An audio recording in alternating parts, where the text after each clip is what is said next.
കൃഷ്ണ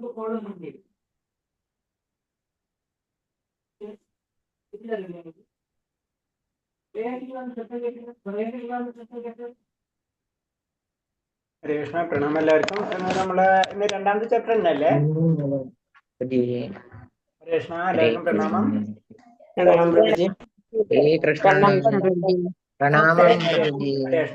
പ്രണാമം എല്ലാവർക്കും പ്രണാമം. നമ്മള് രണ്ടാമത്തെ ചാപ്റ്റർ അല്ലേ? മൂന്നാമത്തെ ചാപ്റ്റർ. ഹരേ കൃഷ്ണ. മൂന്നാമത്തെ ചാപ്റ്റർ അല്ലേ? മൂന്നാമത്തേത് അല്ലേ? ഹരേ കൃഷ്ണ ഹരേ കൃഷ്ണ. ഓക്കെ, ഞാനത് ഇതിൽ രണ്ടെന്നിട്ട് കുഴപ്പമില്ല, നിങ്ങൾ ശ്രദ്ധിച്ചാൽ മതി. മൂന്നാമത്തെ ചാപ്റ്റർ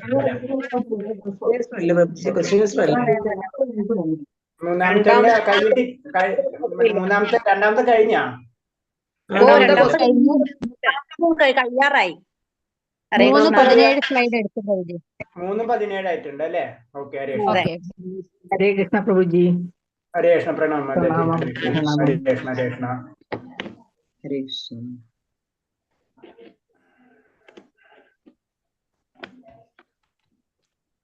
നമുക്ക് പ്രാർത്ഥനയിൽ കിടക്കാം. ഓം നമോ ഭഗവതേ വാസുദേവായ. ഓം നമോ ഭഗവതേ വാസുദേവായ. ഓം നമോ ഭഗവതേ വാസുദേവായ. ഓം നമോ ഭഗവതേ വാസുദേവായ. നാരായണം നമസ്കൃത്യം നരം ചൈവ നരോത്തമം ദേവീം സരസ്വതീം വ്യാസം തതോ ജയമുദിരേത് നഷ്ടപ്രായേഷു ഭദ്രേഷു നിത്യം ഭാഗവത സേവയാ ഭാഗവതേ ഉത്തമ ശ്ലോകേ ഭക്തിർഭവതി നഷ്ടകീ മുഖം കരോതി വാചാലം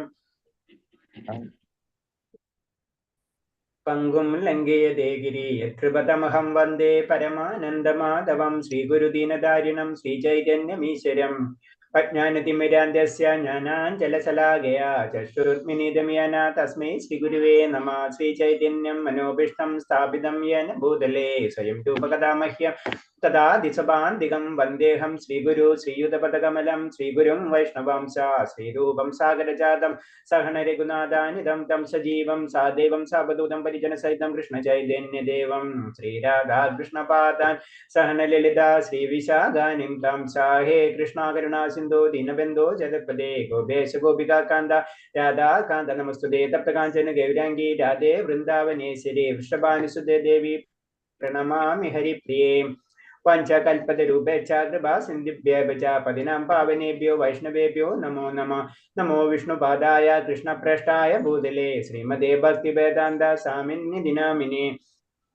നമസ്തേ സാരസ്വതേവേ ഗൗരവാണി പ്രചാരിണേ നിർവിശേഷ ശൂന്യവാദി പാശ്ചാത്യദേശധാരിണേ. ജയ ശ്രീകൃഷ്ണ ചൈതന്യ പ്രഭു നിത്യാനന്ദ ശ്രീ അദ്വൈത ഗദാധര ശ്രീവാസാദി ഗൗരഭക്തവൃന്ദ. ഹരേ കൃഷ്ണ കൃഷ്ണ കൃഷ്ണ ഹരേ ഹരേ ഹരേ രാമ രാമ രാമ ഹരേ ഹരേ. ഹരേ കൃഷ്ണ കൃഷ്ണ കൃഷ്ണ ഹരേ ഹരേ ഹരേ രാമ രാമ രാമ ഹരേ ഹരേ. ഹരേ കൃഷ്ണ കൃഷ്ണ കൃഷ്ണ ഹരേ ഹരേ ഹരേ രാമ രാമ രാമ ഹരേ ഹരേ. ഹരേ കൃഷ്ണ പ്രവാദിക്ക് ജയ ഗുരുദേവ് की जय कोटि वैष्णव भक्त की जय. ഹരേ കൃഷ്ണ എല്ലാവർക്കും പ്രണാമം. ഇപ്പൊ ഞാനൊന്ന് അതെടുത്തോട്ടെ കേട്ടോ. മൂന്നാമത്തെ ചാപ്റ്റർ ഉണ്ട്.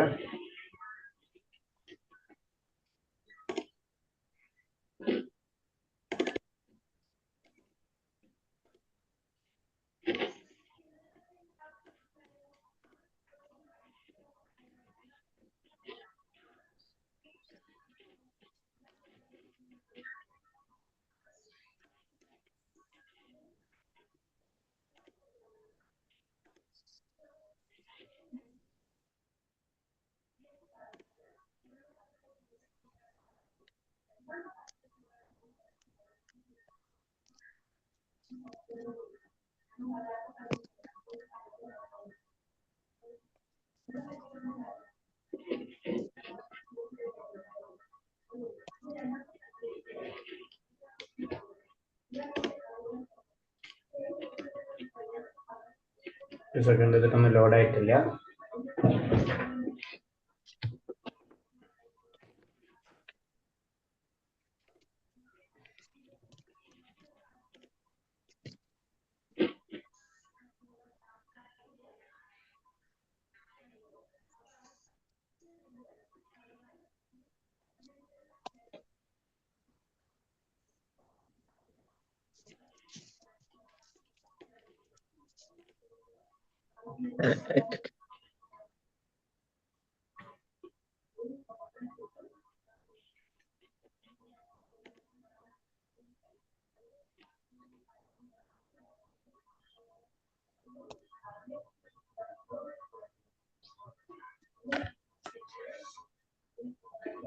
നമ്മളെ ലെവൽ 1 അഡ്മിൻസ് ആയിട്ട് കുറച്ച് പേരുണ്ടെന്നുണ്ട് അല്ലേ? നമ്മളെ ക്ലാസ്സിൽ നിന്ന്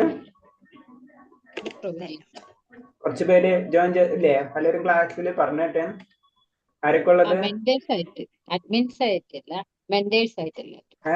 10-15 പേരുണ്ട്. മെന്റേഴ്സ് ആയിട്ട് 10 പേരുണ്ടല്ലേ?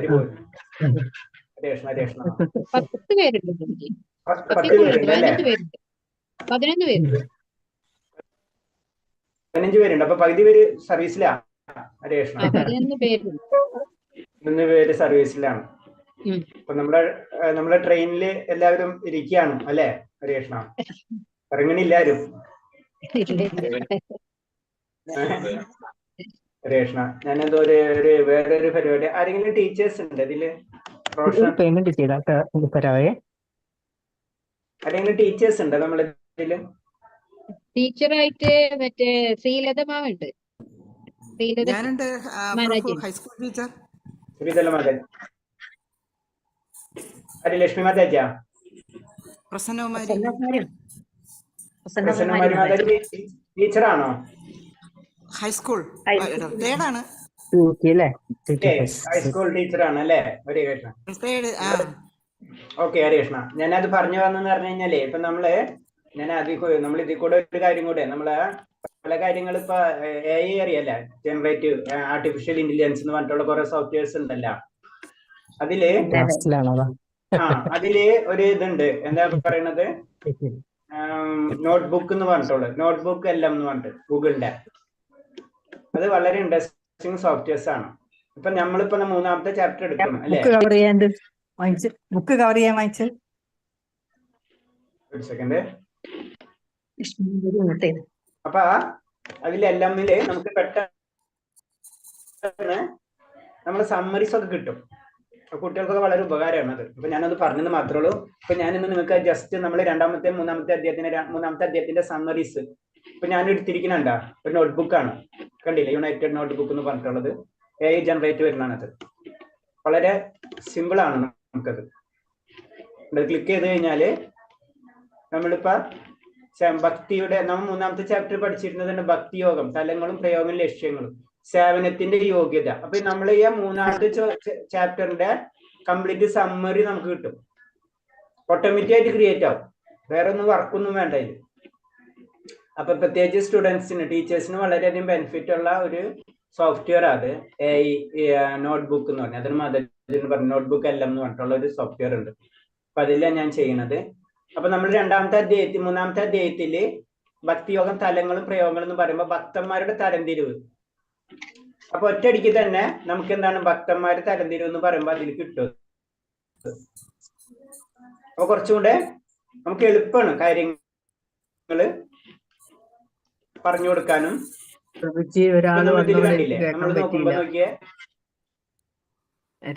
ഓക്കെ. ഇപ്പൊ നമ്മൾ 2ാമത്തെ ചാപ്റ്ററില് 3ാമത്തെ ചാപ്റ്റർ. ഓക്കെ, ഒരു സെക്കൻഡ്, ഞാനൊന്ന് ക്ലോസ് ചെയ്തോട്ടെ 2ാമത്.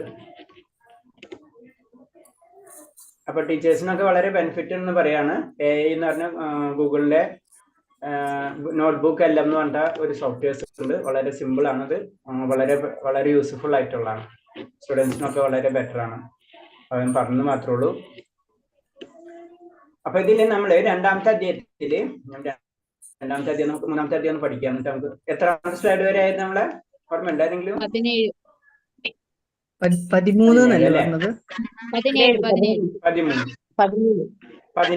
17. അതിൽ നമ്മൾ 3ാമത്തെ ചാപ്റ്റർ പറഞ്ഞ ഭക്തിയുടെ സേവനം കൈക്കൊള്ളാൻ അർത്ഥിക്കുന്നവന്റെ യോഗ്യത അല്ലെ? നമ്മളൊരു ഭഗവാന്റെ സേവനം ലഭിക്കുന്നതിന് വേണ്ടി തന്നെ നമുക്ക് കുറച്ച് യോഗ്യതയുണ്ട്. എല്ലാവർക്കും അത് കിട്ടണമെന്നില്ല. അതാണ് അതിന്റെ ചുരുക്കം.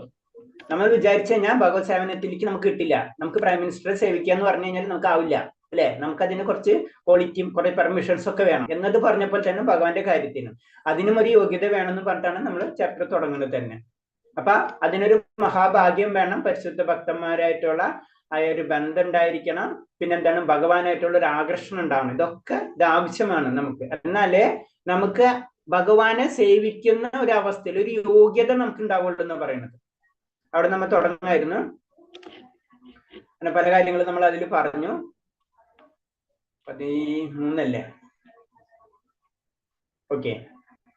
അപ്പൊ പലതരം നമ്മൾ ഇതിൽ പറഞ്ഞു, എന്താ പറയണത്, 4 തരം സുഹൃതികളെ പറ്റി പറഞ്ഞു. സുഹൃതികൾ എന്ന് പറയുമ്പോൾ ഏറ്റവും താഴ്ന്ന ലെവലിൽ തന്നെ ഉള്ളവരാണ്, പക്ഷെ എന്നാലും ഭഗവാന്റെ നാമം കാര്യങ്ങൾ അറിയുന്നത് കൊണ്ട് അവരെന്താണ് സുഹൃതികളുടെ കൂട്ടത്തിൽ പെടുന്നിരിക്കുകയാണ്.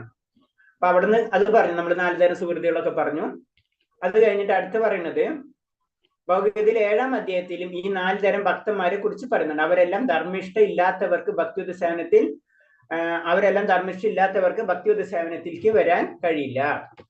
അപ്പൊ ചുരുക്കി പറഞ്ഞത് എന്താണ്, ഈ 4 തരം ഭക്തന്മാർക്ക് മാത്രമേ, അല്ലെങ്കിൽ ആ ഒരു അവസ്ഥയിലെങ്കിലും എത്തണം. നമുക്കൊരു വിഷമം വരുമ്പോ ഭഗവാനെ വിളിക്കണം, നമുക്കൊരു ആഗ്രഹം വരുമ്പോ ഭഗവാനെ വിളിക്കണം, ഭഗവാൻ എന്താണെന്നൊക്കെ അറിയാനുള്ള ആഗ്രഹം, ഇങ്ങനെയൊക്കെ വരുന്നവർക്കോ പിന്നെ അത് കഴിഞ്ഞിട്ട് നമ്മൾ അതിന്റെ വൈദ്യസാധന ഭക്തിയോ സാധന ഭക്തിയോ ഒക്കെ ചെയ്തിട്ട് നമ്മൾ പതുക്കെ പതുക്കെ ഉയർന്ന് നമ്മുടെ യോഗ്യത നമ്മൾ നേടണം. അതാണ് ചുരുക്കെഴുത്ത്. ആരംഭ ഭക്തന്മാരായ 4 തരംതിരിക്കുന്നെന്ന് നേരത്തെ പറഞ്ഞു. ഇതിൽ ധാർമ്മിക പ്രവർത്തനത്തിൽ ഏർപ്പെടാതെ ദുരിതം അനുഭവിക്കാൻ ക്രമേണ ആത്മീയവാദിയോ കമ്മ്യൂണിസ്റ്റോ അതുപോലെ മറ്റു വല്ലതുമൊക്കെ ആയിത്തീരും. അപ്പൊ നമുക്ക് ആ ബേസിക് ക്വാളിഫിക്കേഷൻ ഉണ്ട്, ഏത് സുഹൃത്തുക്കളുടെ കൂട്ടത്തിൽ. എന്നിട്ടും നമ്മളൊന്നും ചെയ്യാതിരുന്നു കഴിഞ്ഞാൽ, അതിന് ധാർമ്മിക പ്രവർത്തികൾ ഏർപ്പെടാതിരുന്നു കഴിഞ്ഞാൽ നമ്മൾ താഴ്ത്തിക്ക് വീണുകൊണ്ടിരിക്കും. അതാണ് പറഞ്ഞത്, ആത്മീയവാദിയോ കമ്മ്യൂണിസ്റ്റോ അതുപോലെ വല്ലതുമൊക്കെ ആയിത്തീരും. നമുക്കായ ഭാഗ്യം കിട്ടിയിട്ടും നമ്മൾ ഉപയോഗിച്ചിട്ടില്ലെങ്കിൽ നമ്മൾ അവിടെ നിൽക്കില്ല, നമ്മൾ പതുക്കെ പതുക്കെ താഴത്തേക്ക് പോകും. അതാണ് പറയുന്നത്. കാരണം അയാൾ ഈശ്വരനെ പൂർണ്ണമായി വിശ്വസിക്കുന്നില്ല. ഈശ്വരനെ നിരാകരിച്ചത് കൊണ്ട് സ്വന്തം ദുരിതാവസ്ഥയെ പൊരുത്തപ്പെട്ടു പോകാൻ കഴിയുമെന്ന് അയാൾ കരുതുന്നു. അപ്പൊ എന്താണ്, ആ പരിപൂർണ അവസ്ഥയിൽ എത്താത്ത കാരണം കൊണ്ട് പതുക്കെ പതുക്കെ അത് തീരും. 4 തരം ആരംഭരിൽ ജ്ഞാനിയാണ് തനിക്ക് ഏറ്റവും പ്രിയപ്പെട്ടതെന്ന് കൃഷ്ണൻ ഗീതയിൽ പറയുന്നുണ്ട്. കാരണം മറ്റുള്ളവർക്ക് എന്താണ് ദുഃഖം മാറുമ്പോൾ ചിലപ്പോൾ ഭഗവാന് വിടും. ആഗ്രഹം നമ്മൾ കാര്യങ്ങൾ നടക്കുമ്പോൾ ഭഗവാന് വിടും. ജ്ഞാനി അങ്ങനെ ആയിരിക്കില്ല. അതാണ് ഭഗവാന് ജ്ഞാനിന് ഇഷ്ടം. ആ ജ്ഞാനി എന്ന് പറയുമ്പോൾ എന്താണ്, തനിക്ക് ഏറ്റവും ജ്ഞാനിയാണ് ഭഗവാന് ഏറ്റവും ഇഷ്ടപ്പെട്ടതെന്ന് ഭഗവാൻ പറയുന്നുണ്ട്. അതിന് കാരണം എന്താണ്, ഭൗതിക ലാഭങ്ങൾക്ക് വേണ്ടി കൈനീട്ടുകയില്ല എന്നത് തന്നെ കാരണം. ജ്ഞാനി ഈശ്വരനോട് ഒന്നും തന്നെ ആവശ്യപ്പെടുന്നില്ല. സാമ്പത്തിക ലാഭമോ ദുരിത നിവർത്തിയോ മറ്റേതെങ്കിലും അയാൾ ആഗ്രഹിക്കില്ല. ജ്ഞാനിക്ക് കാര്യങ്ങളൊക്കെ അറിയാം, ഭൗതികത എന്താണെന്നും ഭൗതികന്ന് കിട്ടുന്ന കാര്യങ്ങളൊക്കെ അത് ക്ഷണികമാണെന്നൊക്കെ അറിയാം. അത് കാരണം കൊണ്ട് ഭൗതികമായിട്ട് ഒരു കാര്യത്തിനും ഓരോടത്തും പറയില്ല.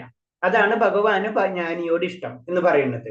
ബാക്കിയുള്ളവരൊക്കെ കൂടുതൽ വീഴാനുള്ള സാധ്യത കൂടുതലാണ്, പക്ഷെ ജ്ഞാനി പെട്ടെന്ന് വീഴില്ല, കാരണം കാര്യങ്ങൾ അറിയുന്നത് കൊണ്ട്. ജ്ഞാനിയുടെ നിലയിലേക്ക് ഉയർത്തപ്പെടാത്ത ഭഗവാൻ ആരാധിക്കുക എന്ന തുടർച്ച നിൽക്കാനാവില്ല. അപ്പൊ കാര്യങ്ങൾ അറിയാത്തിടത്തോളം കാലം നമ്മൾ എന്താണ്, ഭഗവാനിലേക്ക് എത്താനുള്ള സാധ്യത വളരെയധികം കുറവാണ്. അതായത് ഭൗതിക, ചുരുക്കി പറഞ്ഞു കഴിഞ്ഞാൽ നമുക്ക് പലപ്പോഴും പറഞ്ഞിട്ടുള്ളതാണ്, ഇത് 2 ഓപ്പോസിറ്റ് സൈഡിലുള്ളതാണ്. ഏത്, ഭൗതികതയും ആത്മീയതയും. ആ ഭൗതികത എന്ന് പൂർണ്ണമായിട്ട് മാറിയാൽ മാത്രമേ നമ്മൾ ആത്മീയതയിലേക്ക് ഭഗവാനിലേക്ക് കടക്കുള്ളൂ. ഈ 2ഉം കൂടി പിടിച്ചു കഴിഞ്ഞാൽ പറ്റില്ല. നമ്മൾ ഇപ്പോഴത്തെ സിറ്റുവേഷൻ എന്താണ്, ഭഗവാനും വേണം, നമ്മുടെ കാര്യങ്ങളും നടക്കണം. അങ്ങനെ ആവരുതെന്നാ പറയുന്നത്. പക്ഷെ ഇപ്പോഴത്തെ സ്ഥിതിയിൽ അങ്ങനെ തന്നെ നമുക്ക് പോകാനേ പറ്റുള്ളൂ, അതിനൊരു സംശയമില്ല. അപ്പൊ അതിനു വേണ്ടിയാണ് ഈ ഭൗതികത പിടുത്തം കുറയ്ക്കുന്നതിന് വേണ്ടിയാണ് നമ്മൾ ഈ സാധന ഭക്തികളൊക്കെ ചെയ്യുന്നത്. ശരിക്കും ഭൗതികത കുറയ്ക്കുന്നതിന് വേണ്ടിയാണ്. നമ്മൾ ശ്രദ്ധിച്ചാൽ അറിയാം, ഭഗവാൻ അങ്ങനത്തെ അവസ്ഥയിൽ എത്തുമ്പോൾ പരീക്ഷണ ഘട്ടത്തിലേക്കൂടെ ഒക്കെ നമ്മൾ കടന്നു പോകും. അത് നമുക്ക് വലിയ പ്രശ്നം ഉണ്ടാവും. നമ്മൾ അത് പേടിക്കണ്ട. ഭഗവാനെ ആരാധിച്ചു കഴിഞ്ഞാൽ ഭയങ്കര വിഷമം തരുന്നതിന്റെ പറയേണ്ട ബേസിക് കാര്യം അതാണ്. പക്ഷെ നമുക്കത് പേടിക്കേണ്ട ആവശ്യമില്ല. അതെന്താ നമുക്കത് പേടിക്കേണ്ട ആവശ്യമില്ലാത്തത്?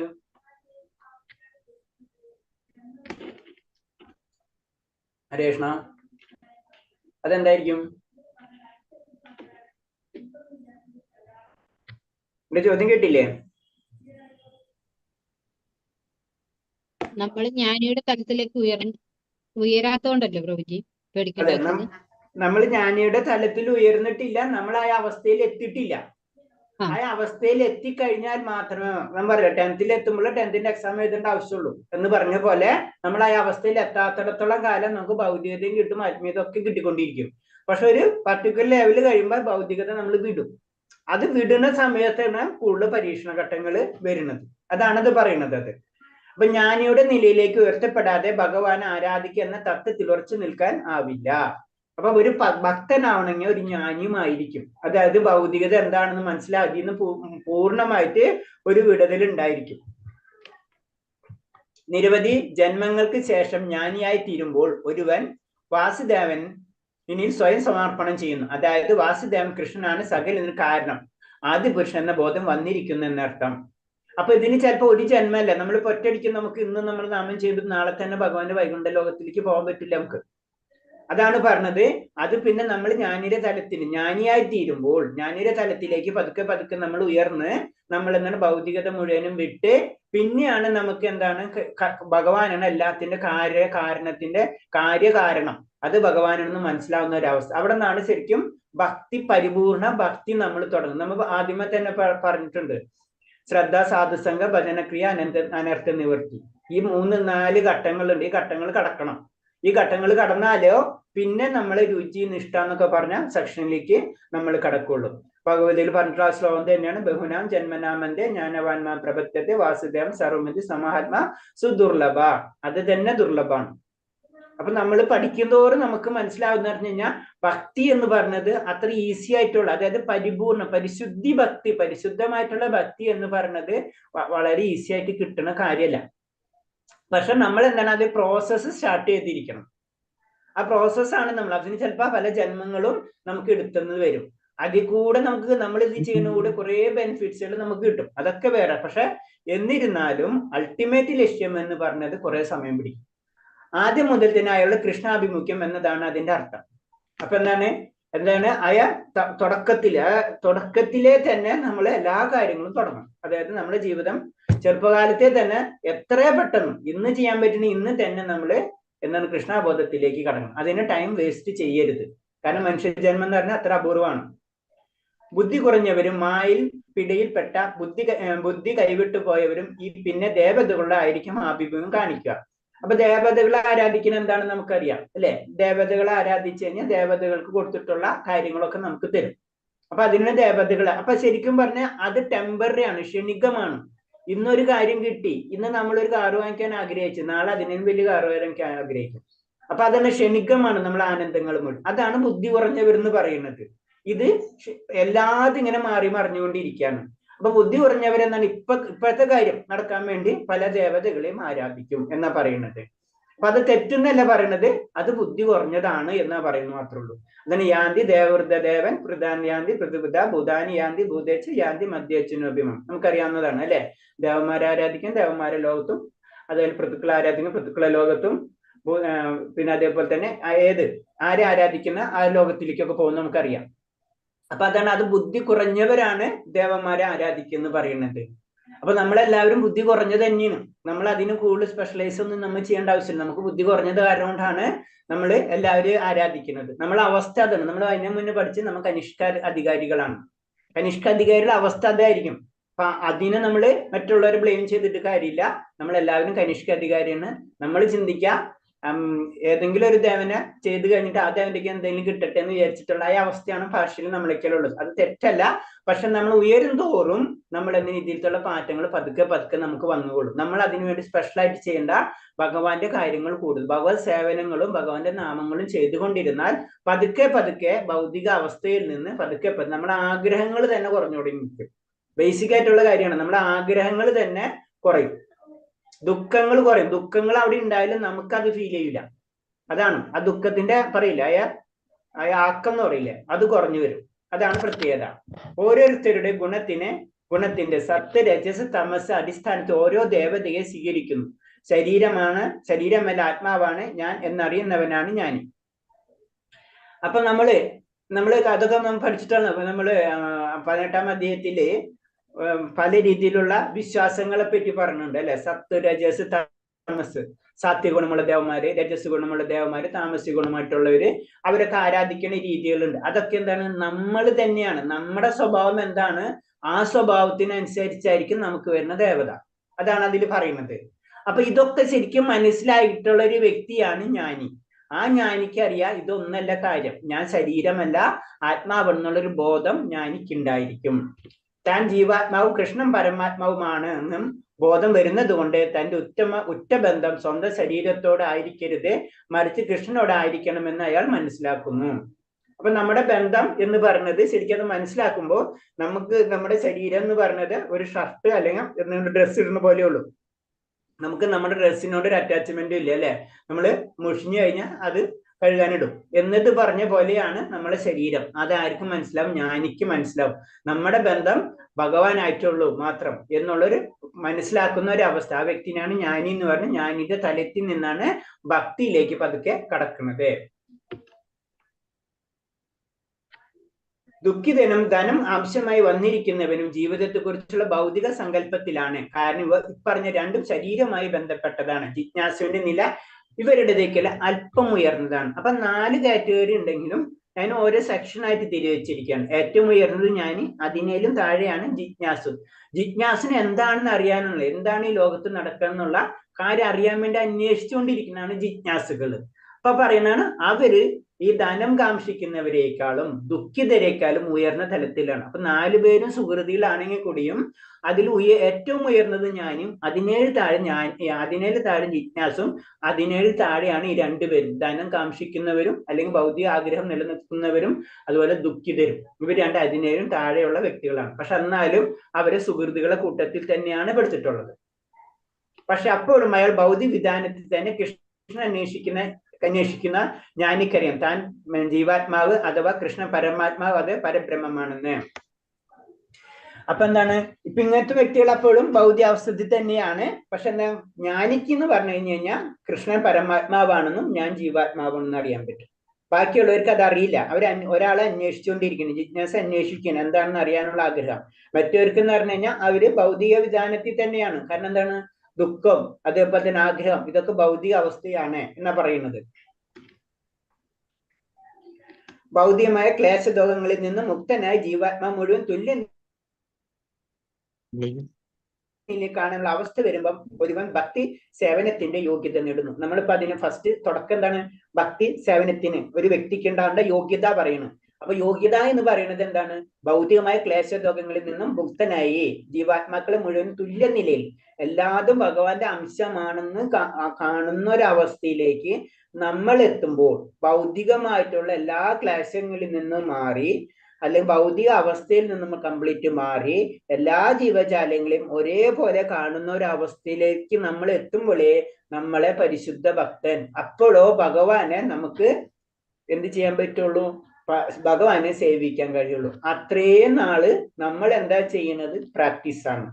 അത് ചിലർ കൂടുതൽ ലെവലിൽ എത്തിയിട്ടുണ്ടാവും, ചിലര് ഫസ്റ്റ് ലെവലായിരിക്കും, ചിലർ സെക്കൻഡ് ലെവലായിരിക്കും, ചിലർ തേർഡ് ലെവലായിരിക്കും. പല ലെവലുണ്ടെങ്കിലും ആ എക്സാം പാസ്സായിട്ടില്ല. എക്സാം പാസ്സാവുമ്പോൾ ഈ കാര്യങ്ങൾ അയാൾ ചെയ്തിരിക്കും. അതായത് ഭൗതികമായിട്ടുള്ള എല്ലാ ബന്ധനങ്ങളിൽ നിന്നും മാറി എല്ലാ ജീവാത്മാക്കളെയും ഒരേപോലെ കാണുന്ന ഒരവസ്ഥ, ബ്രഹ്മഭൂതാവസ്ഥ. അതാണ് ബ്രഹ്മഭൂത പ്രസന്നാത്മന സോജദിനാകാംക്ഷതി സമസർവേഷു ഭൂതേഷു മദ്ഭക്തം ലഭ്യതേ പരം. എല്ലാത്തിനെയും സർവേഷു ഭൂതേഷു എന്ന് പറയണം. അപ്പൊ എല്ലാ ജീവജാലങ്ങളെയും ഒരേപോലെ കാണാൻ കഴിയുന്ന അവസ്ഥ. അപ്പൊ നമുക്കറിയാം നമ്മൾ ആ അവസ്ഥയിലല്ല. അപ്പൊ നമ്മള് ശരിക്കും ഭഗവാനെ സേവിക്കേണ്ട യോഗ്യത നമ്മളിൽ എത്തിയിട്ടില്ല. ഈ അവസ്ഥ എത്തുമ്പോഴാണ്, ബ്രഹ്മഭൂത അവസ്ഥയിൽ എത്തുമ്പോഴാണ് ഭഗവാനെ പരിപൂർണമായിട്ട് ഭഗവാനെ നമ്മളെ സേവിക്കുന്നത്. അപ്പൊ അത് ഞാൻ പറഞ്ഞ നമ്മൾ കുറച്ച് നേരത്തെ പറഞ്ഞ ശ്രദ്ധ, സാധുസംഘ, ഭജനക്രിയ, അനർത്ഥ നിവർത്തി എന്നുള്ള ആ സെക്ഷനിലേക്ക് നമ്മൾ കടന്നു. അതിന് നമ്മളെല്ലാവരും പല ഭക്തന്മാരും, ചിലർ നല്ല ഭക്തന്മാരുണ്ട്, ചിലപ്പോൾ അതിനും കുറവുണ്ടാവും, ചിലപ്പോൾ അതിനും കുറവുണ്ടെന്ന് വ്യത്യാസമുള്ളൂ. എല്ലാവരും ഒരേ തലത്തിലുള്ളവർ തന്നെയാണ്, കനിഷ്ക ലെവലിൽ തന്നെ ഉള്ളവരാണ് എല്ലാവരും. എത്ര ശ്രമിച്ചാലും ഭഗവാനിൽ ഐക്യം പ്രാപിക്കുക എന്നത് സാധ്യമല്ല. അതുകൊണ്ട് കൂടുതൽ പ്രാമാണികമായി കൊണ്ട് ഭൗതികത്തിലോ സ്വന്തം ഐതിഹ്യ സമ്പത്തിന് ആഗ്രഹിക്കുന്നവരാ ഭക്തിയുത സേവനത്തിൽ സാധു പിടിക്കില്ല. അപ്പൊ ഭൗതികതയിലേക്ക് കൂടുതൽ പോയി കഴിഞ്ഞാൽ നമുക്ക് പിന്നെ ഭക്തി പിടിക്കില്ല. അതാണ് നമ്മൾ ഇന്ദ്രിയങ്ങളെ നിയന്ത്രിക്കണം എന്ന് പറയുന്നത്. നമ്മള് അത് നേരെ ഓപ്പോസിറ്റ് ആണ്. ഭക്തി കൂടുമ്പോ ഭൗതികത കുറയും, ഭൗതികത കൂടുമ്പോ ഭക്തി കുറയും. ഇതാണ് പറഞ്ഞത്. അതാണ് കൂടുതൽ സ്വന്തം ഐന്ദ്രിയ സംതൃപ്തത്തിനോ ആഗ്രഹിക്കുന്ന ഒരാൾ ഭക്തിയുത സേവനത്തിന്റെ സാധു പിടിക്കില്ല. അപ്പൊ നമ്മൾ എന്തെങ്കിലും ആഗ്രഹം വെച്ചിട്ടാണ് നമ്മൾ ഒരേ കാര്യങ്ങൾ ചെയ്യുന്ന വെച്ച് കഴിഞ്ഞാൽ ആ കറക്റ്റ് ഭക്തി നമുക്ക് ലഭിക്കില്ല. കറക്റ്റ് ഭക്തി ലഭിക്കുന്ന വ്യക്തിക്ക് ഭൗതികമായിട്ടുള്ള ആഗ്രഹങ്ങൾ ഉണ്ടാവും, ഭൗതികമായിട്ടുള്ള ആഗ്രഹങ്ങൾ കുറവുണ്ടാവും. അപ്പൊ വേറെ രീതിയിൽ പറഞ്ഞു നമ്മൾ ഭൗതിക ആഗ്രഹങ്ങള് നമ്മൾ നിയന്ത്രിച്ചാലോ നമുക്ക് എന്താണ് ഭക്തി, പരിശുദ്ധ ഭക്തിയിലേക്ക് നമുക്ക് കടക്കാൻ കഴിയുള്ളൂ. വളരെ സിമ്പിൾ ആയിട്ട് നമ്മൾ എപ്പോഴും പറയുന്നതാണ് സിമ്പിൾ ലിവിങ് ഹൈ തിങ്കിങ്. വളരെ ജീവിതം വളരെ സിമ്പിൾ ആയിട്ട് ജീവിക്കാൻ പരിശ്രമിക്കുക.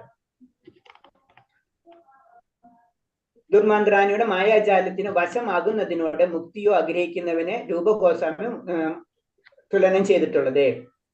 അതായത് മുക്തി എന്ന് പറഞ്ഞ ഒരു അവസ്ഥ നമ്മൾ അത് പഠിച്ചിട്ടുള്ളതാണ്. മുക്തി എന്ന് പറയുമ്പോ ഈ ഭൗതികാവസ്ഥ കടക്കുന്ന ഒരവസ്ഥ, അത് തന്നെ എന്താണ് ദുർമന്ത്രവാദിയുടെ മായാജാലം എന്ന് പറയുന്നത്. കാരണം അത് പരിപൂർണ അവസ്ഥയിൽ എത്തിയിട്ടില്ല. മായാജാലം അതല്ലേ, നമ്മൾ കാണുന്നതല്ല ശരിക്കും എന്നത്. അവൻ മുക്തി തന്നെ ദുർമന്ത്രവാദിനിയുടെ മായാജാലം എന്ന് പറഞ്ഞത്. ആരാ പറഞ്ഞത്? രൂപഗോസ്വാമി പറയാണ്. അത് തന്നെ അത്രേ ഉള്ളൂ.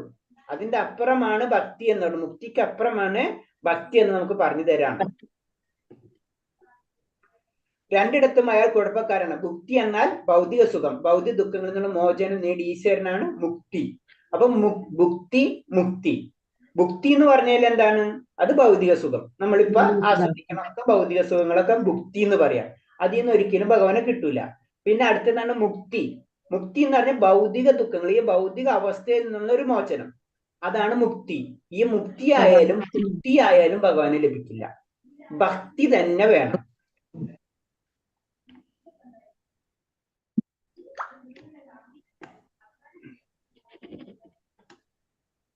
പിന്നെ ശ്രീമദ് ഭാഗവതത്തിൽ കപിലദേവൻ തന്റെ അമ്മയായ ദേവഹൂതിക്ക് ഉപദേശം നൽകുന്നുണ്ട്. വിവിധ രൂപങ്ങളിൽ എന്റെ മുഖക്കാന്തി, വശ്യമായ ശരീരവടവ് എന്നിവയിൽ എന്റെ യഥാർത്ഥ ഭക്തന്മാർ ആകൃഷ്ടരാകുന്നു. അവരുടെ മനസ്സ് എന്നെ കുറിച്ചുള്ള ചിന്തയിൽ ലയിക്കുന്നു. ലയിച്ചു പോകത്തക്ക സുന്ദരമാണ് അവർക്ക് എന്റെ ചിരിയും ലീലാവിലാസവും നോട്ടവും. അവർ സ്വന്തം ജീവിതം പൂർണ്ണമായി എനിക്ക് സമർപ്പിച്ചിരിക്കുന്നു.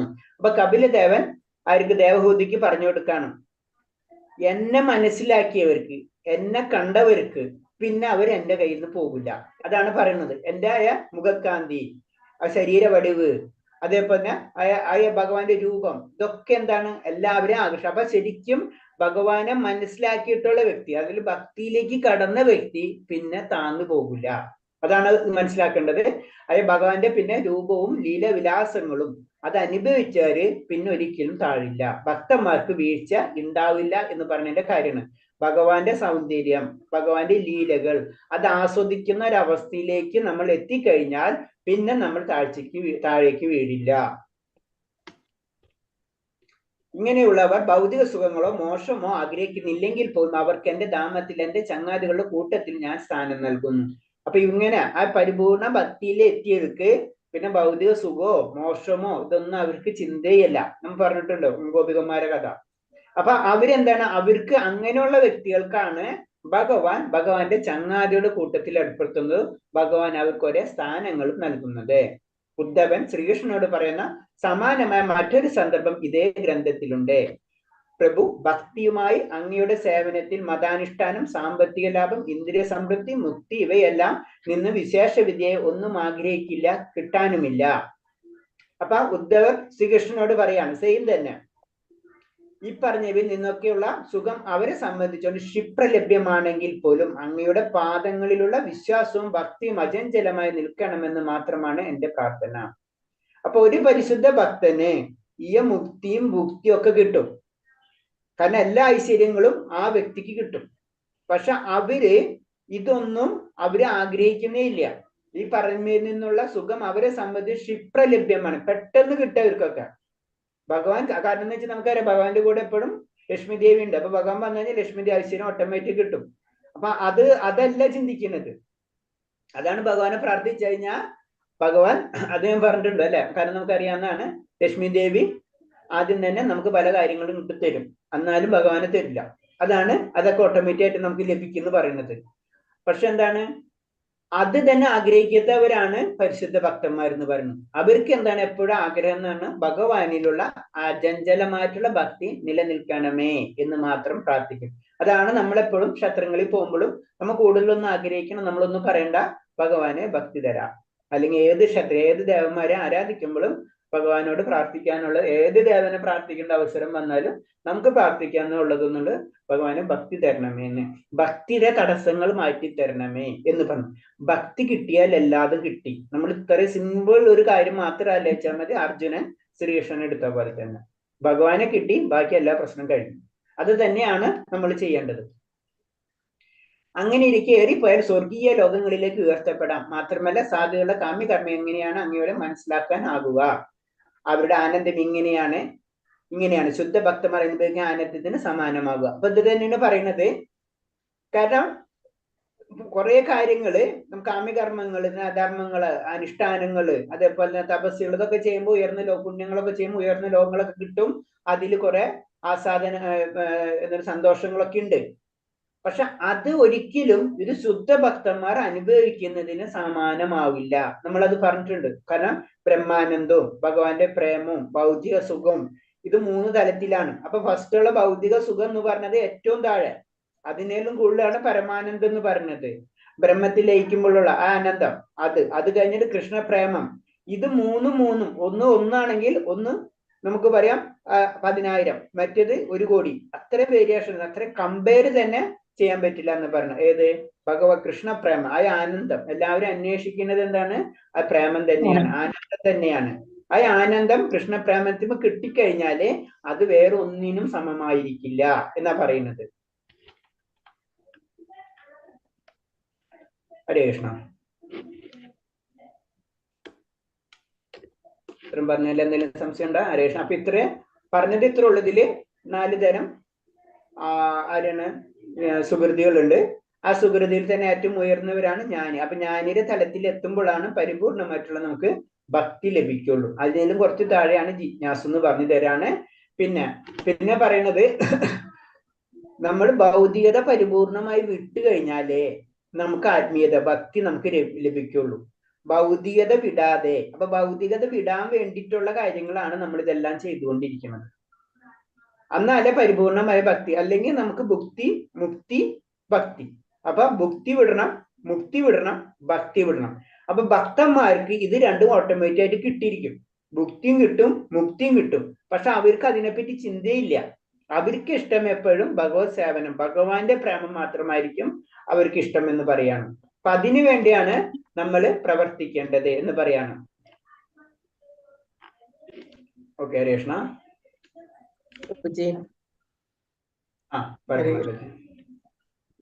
അത് ചില ആചാര്യന്മാരായിട്ടുള്ളവര് ശൈവ ഭക്തരായിട്ടും ചിലര് ദേവി ഭക്തരായിട്ടും കാണുന്നുണ്ടല്ലോ. അപ്പൊ അവരൊന്നും ജ്ഞാനികളിൽ പെടുന്നില്ലേ? ഇപ്പൊ ശൈവ ഭക്തരായിട്ട് നമ്മൾ ചില വലിയ ആചാര്യന്മാരെയൊക്കെ കാണാറുണ്ട്. ദേവി ഭക്തനെ ആരാധിക്കുന്നതായിട്ട് കാണാറുണ്ട്. അപ്പൊ അവരൊക്കെ ജ്ഞാനികൾ ഇതിൽ പെടുന്നവരല്ലേ എന്നാണ്. അതെ ഞാൻ പറയണത്. നമ്മൾ ഇപ്പൊ ഇത്രയും പഠിച്ചതിൽ എന്താണ്? ഭഗവാൻ ഒഴിച്ച് ബാക്കിയല്ലാതെ എവിടെയുള്ളത്? ഭഗവാന്റെ ലോകം ഒഴിച്ച് ബ്രഹ്മാവ് തൊട്ട് താഴെയുള്ള അല്ലാതെ എവിടെയാണ്? ഭൗതിക ലോകമാണ് അല്ലെ? ഭൗതിക ലോകമാണ്. പരമശിവൻ മാത്രമാണ് രണ്ടിന്റെ ഇടയിൽ വേണമെങ്കിൽ നമുക്ക് പറയാം. ഭഗവാന് ലോകമുണ്ട്, അതേപോലെ തന്നെ പരമശിവന് ലോകമുണ്ട്, ദേവിക്ക് ലോകമുണ്ട്, ബ്രഹ്മാവിന് ലോകമുണ്ട്, ദേവതകൾക്ക് ലോകമുണ്ട്. എല്ലാ ലോകങ്ങളും നമ്മൾ ഇപ്പൊ തന്നെ ആ ശ്ലോകം പഠിച്ചോളൂ. എന്താ പഠിച്ചത്?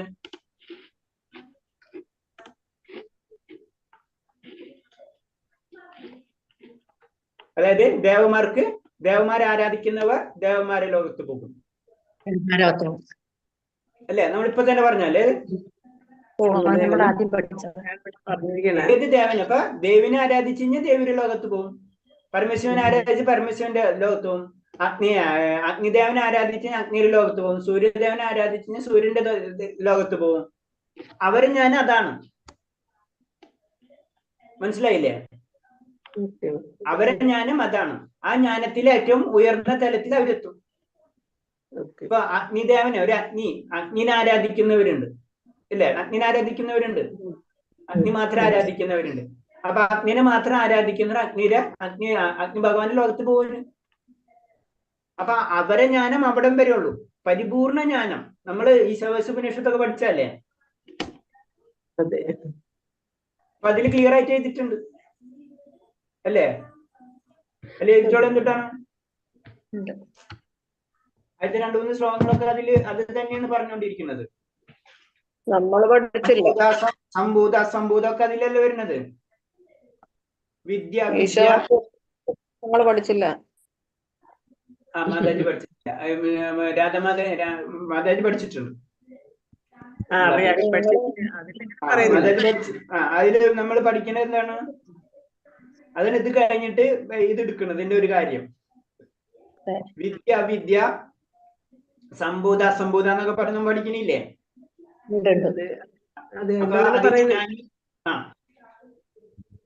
അപ്പൊ വിദ്യ എന്ന് മനസ്സിലായില്ലേ? വിദ്യ എന്ന് പറഞ്ഞ ജ്ഞാനി അല്ലെ? സത്യം മനസ്സിലായ വ്യക്തി. ആ വ്യക്തിക്ക് ഒരു ഗുണം കിട്ടും, മറ്റവർക്ക് വേറൊരു ഗുണം കിട്ടും എന്ന് പറയുന്നുണ്ട്. ഗുണം കിട്ടില്ല എന്ന് പറയുന്നില്ല, ഒരിക്കലും അവർക്കൊന്നും കിട്ടില്ല എന്ന് ഓരോരുത്തരും പറയുന്നില്ല. ഏത് ദേവതനെ ആരാധിച്ച അതിന്റെ ഗുണം കിട്ടിയിരിക്കും. പക്ഷെ ആ ദേവതയ്ക്ക് തരാൻ പറ്റുന്ന അത്രയല്ലേ തരാൻ പറ്റുള്ളൂ. ഇപ്പൊ നമ്മളറിയില്ല, ചില ബാങ്കുകളുണ്ട്, അവർക്ക് 5 ലക്ഷം വരെ ലോൺ അലോട്ട് ചെയ്യാൻ പറ്റുള്ളൂ, ചിലർക്ക് 10 ലക്ഷം വരെ ലോൺ അലോട്ട് ചെയ്യാം അല്ലെ എന്നത് പറഞ്ഞ് കുറെ പവർ ഓരോരുത്തർക്കുണ്ട്. അപ്പൊ അവരെല്ലാവരും മാക്സിമം അവർക്ക് തരാൻ പറ്റും. നമ്മളെ സംബന്ധിച്ച് ഹാപ്പിയാണ് ജനറൽ ആയിട്ട് പറഞ്ഞു കഴിഞ്ഞാൽ അല്ലെ. ഓരോരുത്തരും ലോൺ കിട്ടാത്തവർക്ക് എവിടെന്നെങ്കിലും ലോൺ കിട്ടിക്കഴിഞ്ഞാൽ ഹാപ്പി എന്ന് പറഞ്ഞ പോലെ നമ്മൾ ഹാപ്പിയാണ്. പക്ഷെ സത്യം അതല്ല. സത്യം എന്ന് പറഞ്ഞത് 2 കാര്യങ്ങളുണ്ട്. നമ്മൾ എന്താണ് അത് ക്ലിയർ ആയിട്ട് ഇതിൽ പറയുന്നുണ്ട്. എന്താണ്? ദേവന്മാരെ ഉപാസിക്കുന്നവർ അജ്ഞരുടെ ഇരുളടഞ്ഞ മേഖലകളിൽ എത്തിച്ച് നിരാകാര നിരപേക്ഷ ആരാധിക്കുന്നവർ അതിലും കനത്ത, അങ്ങനെ കുറെ കാര്യങ്ങൾ ഈ ശവാസുപനിഷത്തിൽ നമ്മൾ പഠിച്ചു. സംഭൂത അസംഭൂത വിദ്യ വിദ്യ എന്നൊക്കെ പറഞ്ഞ് നമ്മൾ പഠിച്ചു പോയിട്ടുള്ളൂ.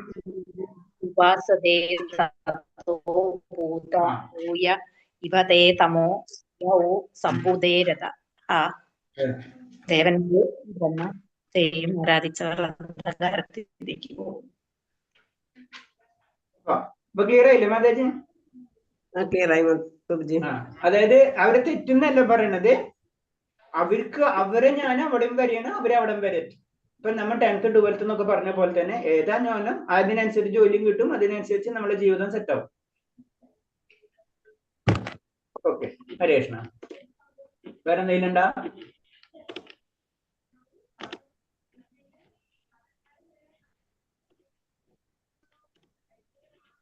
രണ്ടാമത്തെ ക്വസ്റ്റ്യൻ ആൻസർ പറഞ്ഞിട്ടില്ല. രണ്ടാമത്തെ ക്വസ്റ്റ്യൻ ആൻസർ പറയാനുണ്ട്. പിന്നെ നമ്മള് ഓക്കെ, ഞാനിതൊന്ന് നമ്മളെ ടീച്ചറില്ലേ മാതാജിയുടെ പേരെന്ന് പ്രസന്ന മാതാജിയാ? പ്രസന്നകുമാരി മാതാജി. അത് ഇങ്ങനത്തെ ഒരു സോഫ്റ്റ്വെയർസ് ഉണ്ട്. അതിൽ കുറച്ചുകൂടെ സിമ്പിൾ ആണ് നമുക്ക് കാര്യങ്ങൾ മനസ്സിലാക്കാൻ വേണ്ടിയിട്ട്. അത് നമ്മൾ ഏതെങ്കിലും ഒരു ഫയൽ അതിൽ അപ്ലോഡ് ചെയ്ത് കഴിഞ്ഞാൽ നമുക്ക് ഇങ്ങനത്തെ തന്നെ പല രീതിയിലും കിട്ടും നമുക്ക്. പിന്നെ നമ്മൾ ഇന്നത്തെ ക്ലാസ്സിൽ തന്നെ നമ്മള് ഭക്തിയുദ്ധ സേവനത്തിന്റെ യോഗ്യത, ഇതാണ് നമ്മളെ ചാപ്റ്റർ അല്ലെ. ആ ചാപ്റ്ററിൽ ബേസിക് ആയിട്ട് 4 സെക്ഷൻ ഡിവൈഡ് ചെയ്തിട്ടുണ്ട്. ചാപ്റ്ററിൽ ഭക്തന്മാരുടെ തലന്തീര് കാണില്ല, നിങ്ങള് കാണുന്നുണ്ടോ? കാണുന്നുണ്ട് അല്ലെ. അപ്പൊ ഈ ചാപ്റ്ററിൽ ഞാൻ പറഞ്ഞില്ലേ, ഗൂഗിളിന്റെ നോട്ട്ബുക്ക് എല്ലാം എന്ന് പറഞ്ഞ ഒരു സോഫ്റ്റ്വെയർ ആണ്, AI ആണ്. അപ്പൊ അതിൽ നമ്മൾ ഈ ഫയൽ അപ്ലോഡ് ചെയ്ത് കഴിഞ്ഞാൽ നമുക്ക് പല രീതിയിലുള്ള ഔട്ട്പുട്ട് കിട്ടും. ഇതെന്ന് പറഞ്ഞു കഴിഞ്ഞാൽ മൈൻഡ് മാപ്പ് എന്ന് പറഞ്ഞ ഒരു സെക്ഷനിൽ കൂടെ വന്നാണ്. അപ്പൊ അതില് ഈ അധ്യായത്തിന്റെ എല്ലാ ഡീറ്റെയിൽസും ഞാൻ നിങ്ങൾ പറഞ്ഞുകൊണ്ടിരിക്കുമ്പോ തന്നെ ചെയ്യാനാണ്, അല്ലാണ്ട് ഞാൻ ഇതിലൊന്നും ചെയ്തിട്ടില്ല, അത് ഉണ്ടാക്കി തന്നിട്ടുള്ളതാണ്. അത്രയാണ് നമ്മളെ. അതാണ് ഇന്നത്തെ കാലത്ത് ഇനി ഒരാളെ നമുക്ക് പറ്റിക്കാൻ പറ്റില്ല, ഒക്കെ റെഡിമെയ്ഡ് ആണ്. നമ്മളെ വിശ്വാസങ്ങൾ കറക്റ്റ് ആണ്, അതൊക്കെ നമുക്ക് ചെക്ക് ചെയ്യാൻ പറ്റും. അപ്പൊ ഇതിൽ ഭക്തിയുദ്ധ സേവനത്തിന്റെ യോഗ്യതയാണ് നമ്മുടെ 3ാമത്തെ ചാപ്റ്റർ. എന്താണ് യോഗ്യത? അപ്പൊ ആ ചാപ്റ്ററിൽ 4 സെക്ഷനായിട്ട് തിരിച്ചിട്ടുണ്ട്. ഒന്ന് ഭക്തന്മാരുടെ തരംതിരിവ്. നമുക്കറിയാം ഭക്തന്മാരെ 3ആയിട്ട് തിരിച്ചിട്ടുണ്ട്: ഉത്തമ ഭക്തൻ, മധ്യമ ഭക്തൻ, കനിഷ്ഠ ഭക്തൻ. അതിൽ ഉത്തമ ഭക്തൻ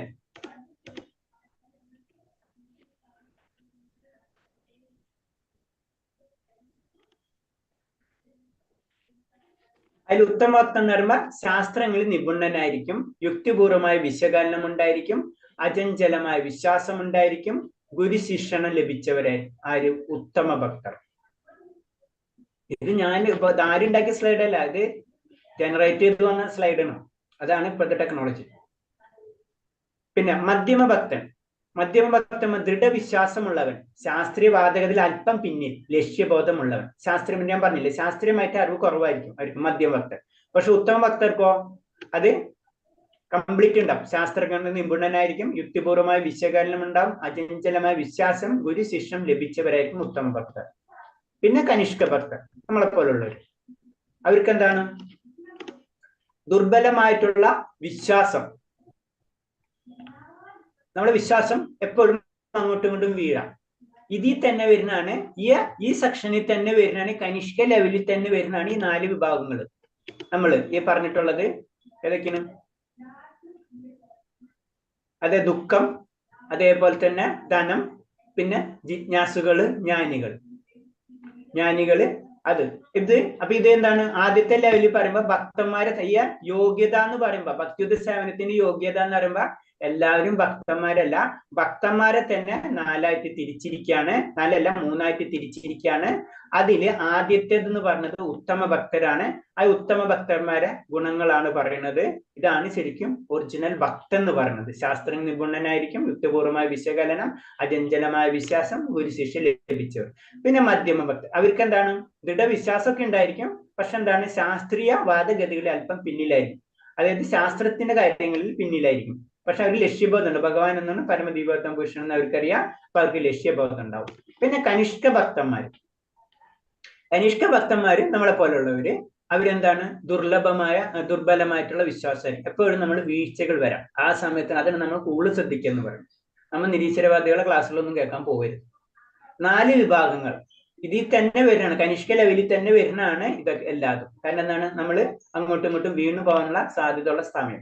പക്ഷെ ഈ സമയത്ത് ഈ 4 വിഭാഗങ്ങളില് നമ്മൾ ഏത് വിഭാഗമാണെങ്കിലും നമുക്ക് അങ്ങനത്തെ ഉള്ള ഒരു കണക്ഷൻ കിട്ടിക്കഴിഞ്ഞാൽ നമുക്കറിയാം. ധ്രുവ മഹാരാജാവിന് നാരദ മഹർഷിയുടെ ഇത് കിട്ടുന്നത്, കണക്ഷൻ കിട്ടണം. അങ്ങനെയാണ് പിന്നെ തപസ്സൊക്കെ ചെയ്യാൻ പോകുന്നത്. അങ്ങനെ കണക്ഷൻ കിട്ടിക്കഴിഞ്ഞാൽ നമ്മൾ ഉയർന്ന ലെവലിലേക്ക് പോകും. അതാണ് ഇത് പറയുന്നത്. അപ്പൊ ഭക്തന്മാര് തിരിച്ചിരിക്കുകയാണ്. ഇനി വരുന്നത് ഈ ഭക്തിയുദ്ധ സേവനത്തിന്റെ യോഗ്യത, ഭക്തിയുടെ തടസ്സങ്ങൾ പറയാണ്.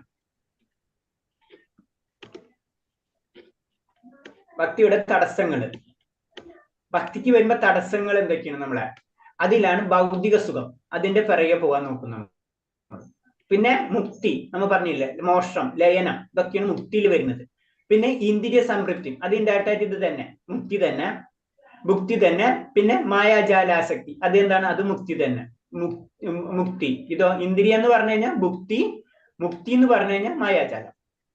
ഇതാണ് ഭക്തിയുടെ തടസ്സങ്ങൾ. അതായത് ഭുക്തി, മുക്തി, ഇത് രണ്ടും, ഭുക്തി, മുക്തി, ഇതെന്താണ്? ശുദ്ധ ഭക്തിയുടെ തടസ്സങ്ങളാണ്. ഭുക്തിക്ക് പോയാലും മുക്തിക്ക് പോയാലും അത് പരിപൂർണമായിട്ടുള്ള ഭക്തിയിലേക്ക് നമ്മൾ എത്തില്ല. പിന്നെ അടുത്തത് എന്താണ്? ഭക്തി ലഭിക്കാനുള്ള മാർഗങ്ങൾ. കാണുന്നുണ്ടല്ലോ അല്ലെ? നമുക്ക് ഭക്തി ലഭിക്കണം, നമുക്ക് ആദ്യം തന്നെ വലിയൊരു ഭാഗ്യം വേണം. നമ്മൾ സുഹൃതം എന്ന് പറയില്ലേ, അത് വേണം നമുക്ക്. പിന്നെന്താണ്? ഭക്തജന സമ്പർക്കം വേണം. പിന്നെ ആചാര്യന്റെ കാരുണ്യം വേണം, ഭഗവത് സേവനം വേണം. ഇത്തരം കാര്യങ്ങൾ നമ്മൾ ചെയ്താൽ മാത്രമേ നമുക്ക് ഭക്തി ലഭിക്കുള്ളൂ. ആദ്യം തന്നെ ഭഗവാന്റെ കരുണ, അതിന് മഹാഭാഗ്യം എന്ന് പറയുന്നത്. ആ കരുണ ഉണ്ടായപ്പോലെ, അതിന് ഞാൻ പറഞ്ഞ ഒരു ഡോക്ടറിന്റെ മകൻ ഡോക്ടർ ആവാനുള്ള സാധ്യതയുണ്ട്, ഡോക്ടർ ആയിക്കൊള്ളണമെന്നില്ല. അപ്പൊ അതേപോലെ മഹാഭാഗ്യം നമുക്കുണ്ട്. പിന്നെന്താണ്? ഭക്തജന സമ്പർക്കം വേണം. അവൻ എൻട്രൻസിനും കോച്ചിങ്ങിനും ഒക്കെ പോകണം. അതാണ് ഭക്തജന സമ്പർക്കം. പിന്നെ അവൻ കറക്റ്റായിട്ട് പഠിക്കണം. ആചാര്യന്റെ കാരുണ്യം, അതായത് ആചാര്യൻ പറയുന്ന പോലെ കാര്യങ്ങൾ ചെയ്യണം. പിന്നെ എന്താണ്? അത് പ്രാക്ടിക്കലാക്കണം, പരീക്ഷ എഴുതണം. അപ്പൊ അതിന് ഭഗവത് സേവനം. ഈ കാര്യങ്ങൾ ചെയ്താലേ ഭക്തി നമുക്ക് ലഭിക്കുള്ളൂ. അടുത്തത് ഭക്തിയുടെ ഫലം എന്താണ്? നമുക്ക് ഭക്തി ചെയ്താൽ കിട്ടുന്ന ഗുണം എന്താണെന്ന് പറയും. നമ്മ ഭക്തി ചെയ്താൽ നമുക്ക് കിട്ടുന്നത് ഒന്ന്, നമ്മുടെ ഹൃദയം ശുദ്ധീകരിക്കും. നമ്മുടെ പാപങ്ങൾ ചെയ്തിട്ടുള്ളതും പുണ്യങ്ങൾ ചെയ്തൊക്കെ മാലിന്യമായിട്ടുള്ള നമ്മുടെ ഹൃദയം പരിശുദ്ധീകരിക്കും, ഏറ്റവും വലുത്. അപ്പൊ നമ്മുടെ ദുഃഖങ്ങളും ഇതൊക്കെ നമ്മൾക്ക് മാറും. പിന്നെ ഭഗവത് ധാമപ്രാപ്തി, ഭഗവാന്റെ ധാമം, ഭഗവാന്റെ ലോകത്തിലേക്ക് നമുക്ക് കടക്കാൻ കഴിയും. പിന്നെ നമുക്ക് ആനന്ദം, അതീന്ദ്രമായിട്ടുള്ള ഒരു ആനന്ദം നമുക്ക് അനുഭവിക്കാൻ തുടങ്ങും. പിന്നെ എല്ലാതും വാസുദേവൻ, ഭഗവാനിൽ ശരണാഗതി ആവുകയും ചെയ്യും. നമ്മൾ എല്ലാതും ഭഗവാൻ എന്നുള്ള ഒരു അവസ്ഥയിലേക്ക് നമ്മളെ ചിന്താഗതി മാറും. എല്ലാതും ഭഗവാൻ, എല്ലാതും നമ്മൾ സംസാരിക്കുമ്പോഴൊക്കെ കൃഷ്ണ. ഒരാളെ വഴക്ക് പറഞ്ഞാലും കൃഷ്ണ, ഒരാൾ ചീത്ത വിളിച്ചാലും കൃഷ്ണ, ഒരാളെ സ്നേഹിക്കുമ്പോഴും കൃഷ്ണ, എല്ലായ്പ്പോഴും കൃഷ്ണൻ വരും നമ്മുടെ വായുന്നു. അതാണ് വാസുദേവം ശരണാഗതി, അതീന്ദ്രിയ ആനന്ദ ഭഗവദ്ധാമപ്രാപ്തി ഹൃദയ ശുദ്ധീകരണം. ഇതാണ് ഇതിൽ വരുന്നത്. ഈ അധ്യായത്തില് ഒരു സമ്മറി എന്ന് പറഞ്ഞ പോലെ ഭക്തിയുത സേവനത്തിന്റെ യോഗ്യത എന്ന് പറഞ്ഞ ചാപ്റ്ററിൽ വരുന്നത്. ഹരേഷൻ ഇതിൽ എന്തെങ്കിലും സംശയം ഉണ്ടാ? ഇതാണ് ഇപ്പൊ ഈ ചാപ്റ്ററിന്റെ സമ്മറി.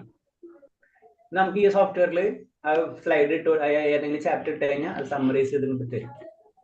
അത്രയും ഹൈ ടെക്നോളജി വന്നു കഴിഞ്ഞു ഇപ്പോഴത്തെ കാലത്ത്. അപ്പൊ പ്രസന്ന മാതാജി സ്റ്റുഡൻസിനൊക്കെ പതുക്കെ ഇതൊക്കെ ഒന്ന് പരിചയപ്പെടുത്തി കൊടുക്കാം. ഓക്കെ, ക്ലിയർ ആയില്ലേ? ഇതിൽ വല്ല സംശയങ്ങളുണ്ടോ? സാർ ഇത് ഏത് സോഫ്റ്റ്വെയർ ആണ്? ഇതാണ് പറഞ്ഞത് ഗൂഗിൾ നോട്ട്ബുക്ക് എല്ലാം എന്ന് പറഞ്ഞിട്ട് AI സോഫ്റ്റ്വെയറാ. ഗൂഗിൾ നോട്ട്ബുക്ക് എല്ലാം. അതിൽ കുറെ ബെനിഫിറ്റ്സ് ഉണ്ട്. നമ്മൾ ഈവൻ യൂട്യൂബിൽ എടുത്തിട്ട് യൂട്യൂബ് എടുത്ത് ക്ലിക്ക് ചെയ്ത് ഇതിലേക്ക് ഇട്ട് കൊടുത്തു കഴിഞ്ഞിട്ട് അതിനോട് പറഞ്ഞ സ്ലൈഡ് ഉണ്ടാക്കി തരാൻ പറഞ്ഞാൽ സ്ലൈഡ് ഉണ്ടാക്കി തരും. അത്ര അഡ്വാൻസ് സോഫ്റ്റ്വെയർസ് ഒക്കെ വന്നു കഴിഞ്ഞു. ഓക്കെ ഹരികൃഷ്ണ, ഇത് നമ്മൾ ക്ലിയർ ആയില്ലേ? ഇതിൽ വല്ല സംശയം ഉണ്ടാ? ക്ലിയർ ആണ് അല്ലേ? പ്രഭു ഇതൊന്ന് നോട്ട് ചെയ്യാനുള്ള നോട്ട് ചെയ്യണോ? നോട്ട് ചെയ്ത എളുപ്പമായിരുന്നു. നോട്ട് ചെയ്യാന്ന് വെച്ച് കഴിഞ്ഞാൽ പറ്റില്ല. മതിന് വേണമെങ്കിൽ അതിന് ഫോട്ടോ എടുത്തോന്നു. നമുക്ക് ബുക്സിലുണ്ട് പോയിന്റ് എടുത്ത്. ബുക്സിലുണ്ട്. ഇത് പഠിപ്പിക്കാൻ വേണ്ടി നോട്ട് ചെയ്യാൻ തന്നെ സമയം പിടിക്കില്ല മതേജി, നമുക്ക് പ്രാക്ടിക്കൽ അല്ലല്ലോ. സ്ക്രീൻഷോട്ട് എടുത്താൽ മതി. അതല്ല, നമ്മള് ക്ലാസ് ഇതുണ്ടാവല്ലോ, ക്ലാസ് യൂട്യൂബ് ക്ലാസിന്റെ ലൈവിൽ യൂട്യൂബ് ക്ലാസ്സിലൊന്ന് കേട്ടാ മതി. അതിലുണ്ടാവുമല്ലോ. ക്ലാസ് ഒന്ന് കേട്ടാ മതി മാതാജി. നമ്മ 2, 3 അല്ലേ നോക്കേണ്ടത് ക്വസ്റ്റ്യൻ ആൻസർ? അതെ. ഓക്കെ, ആരെ വായിക്കുന്നത്? മാത്രം 3 എഴുതിയിട്ടില്ല. 2 കഴിഞ്ഞിട്ടില്ലല്ലോ. എഴുതിയിട്ടുണ്ട്. എഴുതിയിട്ടില്ലല്ല, നമ്മള് ചോദിച്ചിട്ടില്ലല്ലോ. എഴുതിയിട്ടില്ല. 2 ചെയ്യണ്ട. അപ്പൊ 2 ആരാ ചെയ്യുന്നത്? എഴുതിയിട്ടുണ്ട്. ചാപ്റ്റർ ആരെങ്കിലും ഒരാൾ പറയൂ. ആരാ പറയുന്നത്? രണ്ടാമത്തെ ഞാൻ പറയാം. വായിക്കണോ?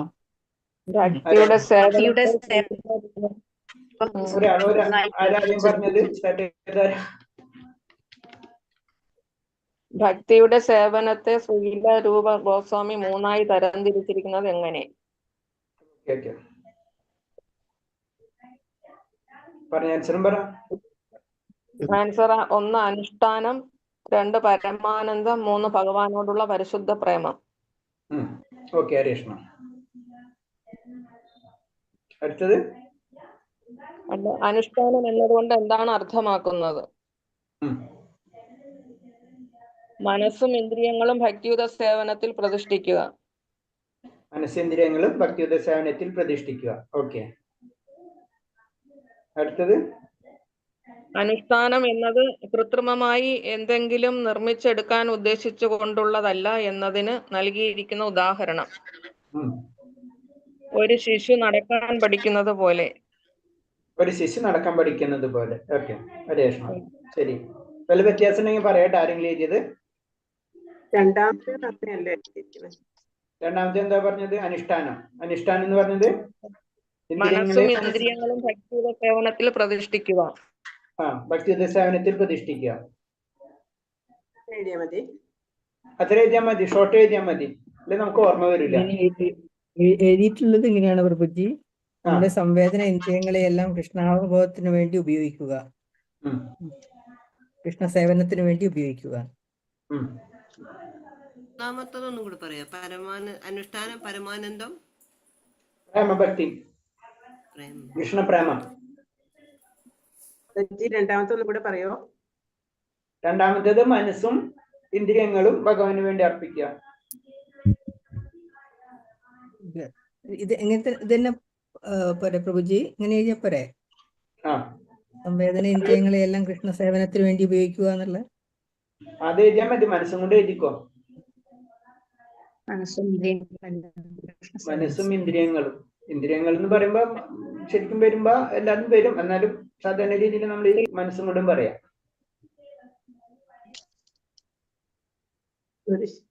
മൂന്നാമത്തേത് എന്താണ്? ഒരു ശിശു ഒരു കുട്ടി നടക്കാൻ, ഒരു ശിശു നടക്കാൻ പഠിക്കുന്നത് പോലെ.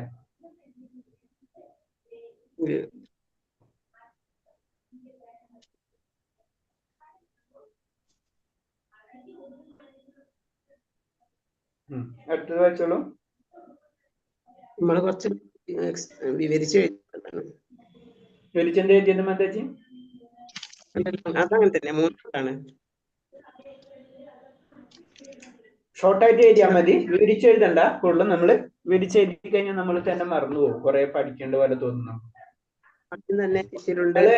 നമ്മളെല്ലാവരും ഷോർട്ട് കട്ടാ അറിയാല. ഭഗവാന്റെ അടുത്തേക്ക് പോകേണ്ടത് തന്നെ ഷോർട്ട് കട്ടിൽ കൂടെ പോകാൻ നോക്കുകയാണ് നമ്മള്. രേഷ്ണ ഷോർട്ട് എഴുതിയാൽ മതി, അപ്പൊ മറക്കൂല പെട്ടെന്ന്. നമുക്ക് പോയിന്റ് മാത്രം ഓർമ്മിച്ചാൽ മതി നമ്മള്. ഓക്കെ, അടുത്തത് പറഞ്ഞോളൂ മാതാജി. ആരാ വായിച്ചിരുന്നത്? മാതാജി പോയാ? രേഷ്ണ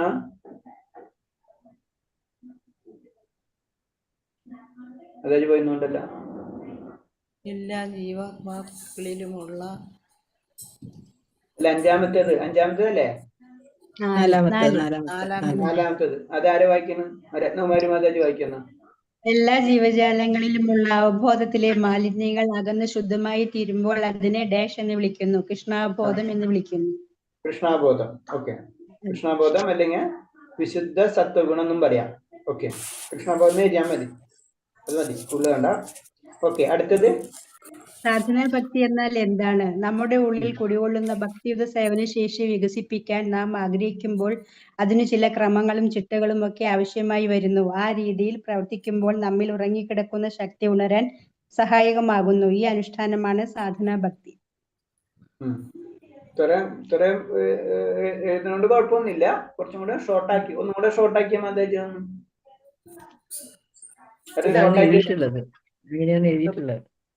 എല്ലാരും അങ്ങനത്തെ ഉറങ്ങിക്കിടക്കുന്ന ഭക്തിയുത സേവന ശക്തിയെ ഉണരാൻ സഹായിക്കുന്ന അനുഷ്ഠാനമാണ് സാധന ഭക്തി. ഞാനും അങ്ങനെ എഴുതിയേ. മതി മതി മതി, കുറച്ച് കഴിഞ്ഞാൽ മതി. അതായത് നമ്മുടെ ഉള്ളിൽ ഉറങ്ങിക്കിടക്കുന്ന ഭക്തിയുത സേവന ശക്തിയെ ഉണരാൻ സഹായിക്കുന്ന അനുഷ്ഠാനമാണ് സാധന ഭക്തി. അനുഷ്ഠാനമാണ് നമ്മുടെ ഉള്ളിൽ ഉറങ്ങിക്കിടക്കുന്ന ഭക്തിയുത സേവനത്തെ ഉണർത്തുന്നതിന് വേണ്ടി നമ്മൾ ചെയ്യുന്ന കാര്യമാണ്, അനുഷ്ഠാനമാണ് സാധന ഭക്തി. ഓക്കെ, അടുത്തത് വികർമ്മം എന്നാൽ എന്ത്? അരുതാത്ത പ്രവൃത്തി. വികർമ്മം എന്ന് പറഞ്ഞാൽ അരുതാത്ത പ്രവൃത്തി.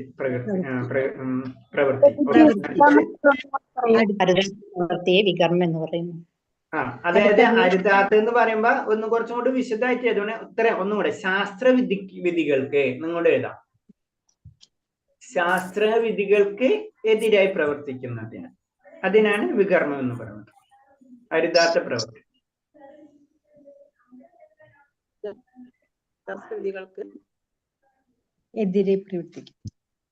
ശാസ്ത്രവിധികൾക്ക് എതിരെ പ്രവർത്തിക്കുന്നതിന് അകർമ്മം, വികർമ്മം എന്ന് പറയുന്നു. അടുത്തത് സാധനാ പ്രവൃത്തിയെ കുറിച്ച് നാരദ മഹർഷി ശ്രീമദ് ഭാഗവതത്തിൽ 7:1:32 3:2 പറയുന്നത് എന്താണ്? രാജൻ, ഏതു മാർഗത്തിലൂടെയാണെങ്കിലും കൃഷ്ണനെ മനസ്സുറപ്പിക്കേണ്ടത് ഏവർക്കും ആവശ്യമാണ്. അതിനാണ് കൃഷ്ണാബോധം എന്ന് പറയുന്നത്.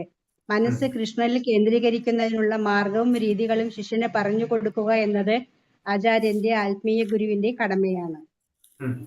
അപ്പൊ അതിലേറ്റവും ചുരുങ്ങി എന്ന് പറഞ്ഞു കഴിഞ്ഞാൽ മെയിൻ ആയിട്ടുള്ള ഒരു പോയിന്റ് അത് എഴുതാം. ഏതെങ്കിലും വിധത്തിൽ മനസ്സിനെ കൃഷ്ണ ഉറപ്പിക്കുക എന്നതാണ് പ്രധാനം. ആ പോയിന്റ് വിട്ടുപോകരുത്.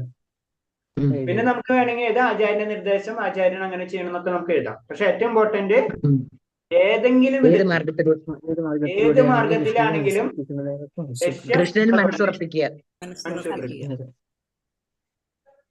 ഓക്കെ. അടുത്തത് സാധനാ ഭക്തിയെ അഥവാ ഭക്തിയുത സേവനത്തെ വിഭജിച്ചിരിക്കുന്നത് എങ്ങനെ?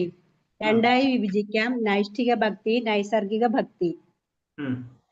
അത് നൈഷ്ഠിക ഭക്തി ക്രമവത്കൃതമായ നിയമതത്വങ്ങളിൽ അധിഷ്ഠിതമാണ്. ആത്മീയാചാര്യന്റെ നിർദ്ദേശമനുസരിച്ച് അല്ലെങ്കിൽ ആധികാരികമായ വൈദിക ഗ്രന്ഥങ്ങളെ പ്രമാണമാക്കി കൊണ്ടുവേണം ഈ നിയമങ്ങൾ അനുസരിക്കാൻ. പിന്നെ നൈസർഗിക ഭക്തി നിയമമില്ലെങ്കിലും നമ്മൾ അത് ചെയ്തുകൊണ്ടിരിക്കും. ഇല്ല, അതിൽ വ്യത്യാസം ഉണ്ടല്ലോ. ആരെങ്കിലും വേറെ നിലയിട്ടുള്ളത് നോക്കിയാ നൈസർഗിക ഭക്തി എന്ന് പറയുമ്പോൾ നമ്മൾ ചെയ്തുകൊണ്ടിരിക്കുന്നതാണ് നൈഷ്ഠിക ഭക്തി. നൈസർഗിക ഭക്തി എന്ന് പറഞ്ഞാൽ നമ്മൾ ചിന്തിക്കേണ്ട കാര്യങ്ങൾ, അതായത് പൂർണ്ണമായും അത് മാത്രം എന്താണ് ജീവിതം എന്നുള്ള അങ്ങനെയാണല്ലോ പ്രഭുജി പറഞ്ഞത്. പൂർണ്ണമായും നമ്മുടെ അതിൽ മൊത്തം മുഴുകിയ അവസ്ഥ.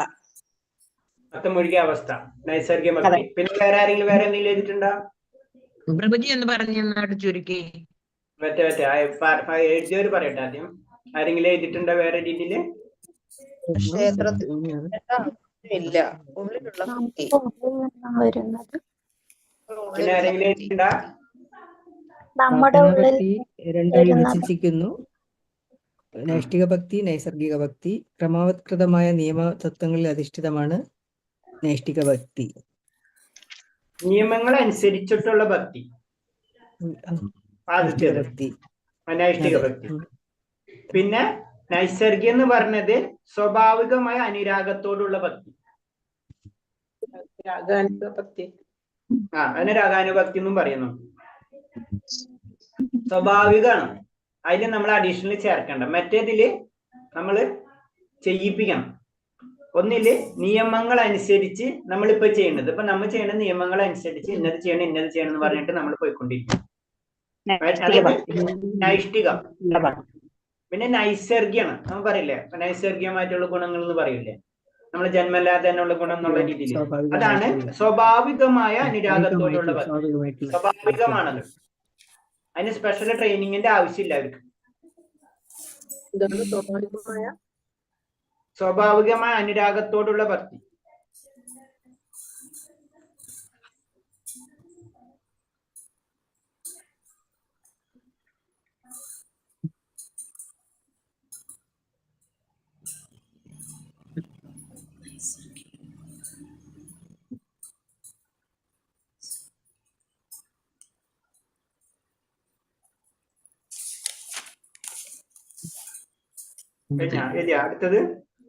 അടുത്തത് എന്തിനെയാണ് വൈദിഭക്തി എന്ന് പറയുന്നത്? ഭഗവാനുമായി ആത്മബന്ധമോ നൈസർഗികമായ പ്രേമയുധ സേവനമോ ഇല്ലാതിരിക്കുകയും അതേസമയം ആചാര്യന്റെ കൽപ്പന പ്രകാരമോ അഥവാ മതഗ്രന്ഥങ്ങളിലെ നിർദ്ദേശം അനുസരിച്ചോ മാത്രം ഭഗവത് സേവനം നടത്തുകയും ചെയ്യുമ്പോൾ അത്തരം വിധിപ്രകാരമുള്ള സേവനത്തെയാണ് വൈദിഭക്തി എന്ന് പറയുന്നത്.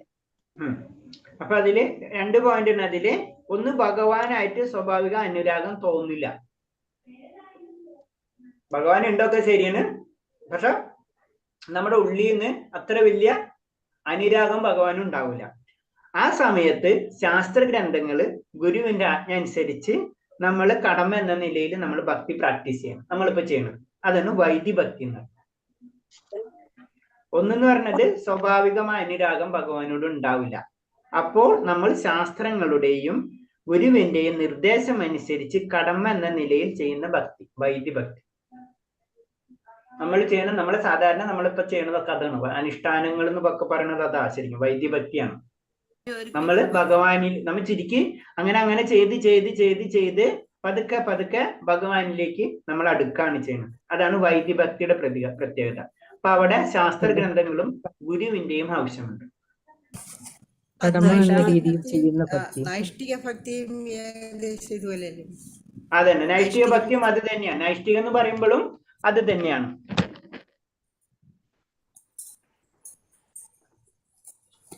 നൈഷ്ഠികം എന്ന് പറയുമ്പോൾ വിധി അനുസരിച്ചുള്ളൂ. അതും ഇത് ഒന്ന് തന്നെയാണ് ഇൻഡയറക്റ്റ് ആയിട്ട് പറയുമ്പോ. അതായത് പറയണത് ഭഗവാനോട് സ്വാഭാവികമായ അനുരാഗം തോന്നാത്ത ഘട്ടത്തിൽ ശാസ്ത്രങ്ങളിലെ നിർദ്ദേശങ്ങളും ഗുരുവിന്റെ ആജ്ഞകളും അനുസരിച്ച് കടം എന്ന നിലയിൽ ചെയ്യുന്ന ഭക്തി വൈദിഭക്തി എന്ന് പറയും. 2 പോയിന്റ്. ഒന്നെന്ന് പറഞ്ഞ് ഭഗവാനോടുള്ള പ്രത്യേകിച്ചുള്ള അനുരാഗം നമുക്ക് തോന്നില്ല. അതില് ശാസ്ത്രങ്ങളും ഗുരുവിന്റെയും സഹായത്തോടുകൂടിയാണ് നമ്മൾ ഭഗവാനെ സേവിക്കാൻ തുടങ്ങുന്നത്, പ്രാക്ടീസ് ചെയ്യണം. ഇപ്പൊ 3 പോയിന്റ് ഉണ്ട്. ഒന്ന്, ഭഗവാനോട് സ്വാഭാവികമായ അനുരാഗമില്ല. 2, ശാസ്ത്രങ്ങളും ഗുരുവിന്റെ നിർദ്ദേശം അനുസരിച്ച് നമ്മൾ ഒരു കടമ എന്ന രീതിയിൽ നമ്മൾ ചെയ്യുന്നതിനെയാണ് വൈദി ഭക്തി എന്ന് പറയുന്നത്.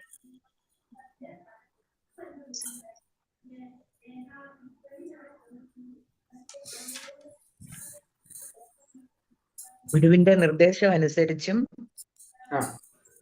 ഒന്നുകൂടെ പറഞ്ഞു തന്നാട്ടെ. നൈഷ്ഠിക ഭക്തിയും നൈസർഗിക ഭക്തിയും അല്ല, ഞാൻ പറയാം, ഒന്നുകൂടെ ഞാൻ പറയാം. ഭഗവാനോട് സ്വാഭാവികമായ അനുരാഗം തോന്നാത്ത ഘട്ടത്തിൽ ശാസ്ത്രങ്ങളിലെ നിർദ്ദേശങ്ങളും ഗുരുവിന്റെ ആജ്ഞകളും അനുസരിച്ച് കടമ എന്ന നിലയിൽ ചെയ്യുന്ന ഭക്തി വൈദി ഭക്തി എന്ന് പറയും. അല്ല, ഏറ്റവും ചുരുങ്ങിയത് ഇങ്ങനെയെങ്കിലും എഴുതാം. ഗുരുവിന്റെയും ശാസ്ത്രങ്ങളുടെ നിർദ്ദേശം അനുസരിച്ച് ചെയ്യുന്നതിനാണ് വൈദിഭക്തി എന്ന് പറയുന്നത്. ഭഗവാനായിട്ട് സ്വഭാവം ഇല്ലെങ്കിലും കുഴപ്പമില്ല, ഗുരു പറഞ്ഞ അനുസരിച്ച് ചെയ്യാം. ഏറ്റവും ചുരുങ്ങിയത് ഗുരുവെങ്കിലും എഴുതിയേക്കാം. ഗുരു പറയുന്നത് എപ്പോഴും ശാസ്ത്രത്തിന്റെ ബേസിൽ ഗുരു പറയുള്ളൂ. അപ്പൊ ഗുരുവിന്റെ നിർദ്ദേശം അനുസരിച്ച് നമ്മൾ ചെയ്യുന്നത് എന്തോ അത് വൈദിഭക്തിയാണ്. അതിൽ ചിലപ്പോൾ നമുക്ക് ഭഗവാനോട് ഭക്തി ഉണ്ടാവാതിരിക്കുക, അതൊന്നുള്ള പ്രശ്നമില്ല. ഗുരു പറഞ്ഞതനുസരിച്ച് ഗുരു ഇന്നത് ചെയ്യാൻ പറഞ്ഞു ഇന്നെ ചെയ്യണം, ഇന്ന സേവനം ചെയ്യും, ഇന്ന സേവനം ചെയ്യണം, അതിൽ ചോദ്യമില്ല. കടമ എന്ന നിലയിൽ ചെയ്യുന്ന ഭക്തിയാണ് വൈദിഭക്തി. സ്കൂളിൽ എഴുതി കഴിഞ്ഞാല് നമുക്ക് പഠിക്കുമ്പോൾ ഓർമ്മ വരില്ല. അതന്നെ ഷോർട്ടായിട്ട് എഴുതാൻ പറഞ്ഞത്.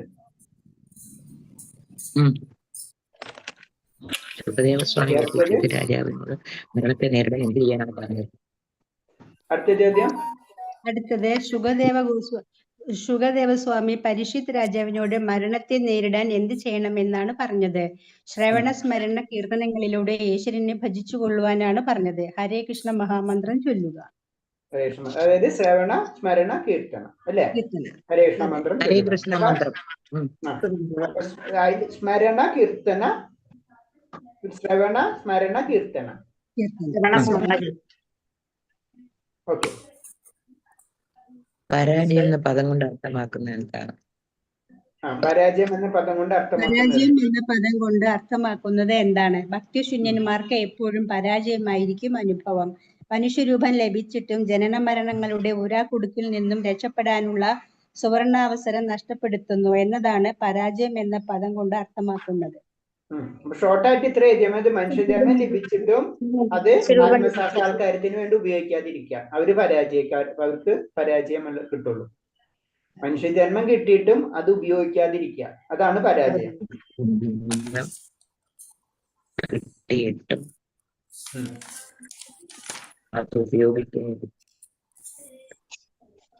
ഉപയോഗിക്കാതിരിക്കുക. പിന്നെന്താണ് ഗുരുജി? അത് ഉപയോഗിക്കാതിരിക്കുന്നതാണ് പരാജയം. പരാജയം. അടുത്ത ചോദ്യം. ജനന മരണങ്ങളുടെ അവസാനിക്കാത്ത ശൃംഖലയിലേക്ക് നാം വലിച്ചെറിയപ്പെടാതിരിക്കാൻ എന്തു ചെയ്യണം?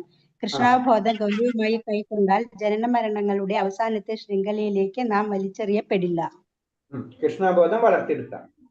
അതെ അല്ലേ? അതെ. കൃഷ്ണബോധം വളർത്തിയെടുത്തു കഴിഞ്ഞാൽ നമ്മൾ ഈ ജനന മരണ ശൃംഖലയിലേക്ക് വലിച്ചെറിയപ്പെടില്ല.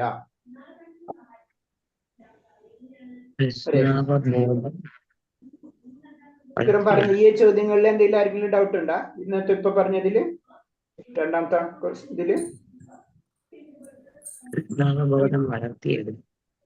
കൃഷ്ണബോധം വളർത്തിയെടുക്കുക. അത്ര മതി, ഷോർട്ട് എഴുതിയാൽ മതി. അഞ്ചാമത്തെ സാധന ഭക്തി അല്ലേ?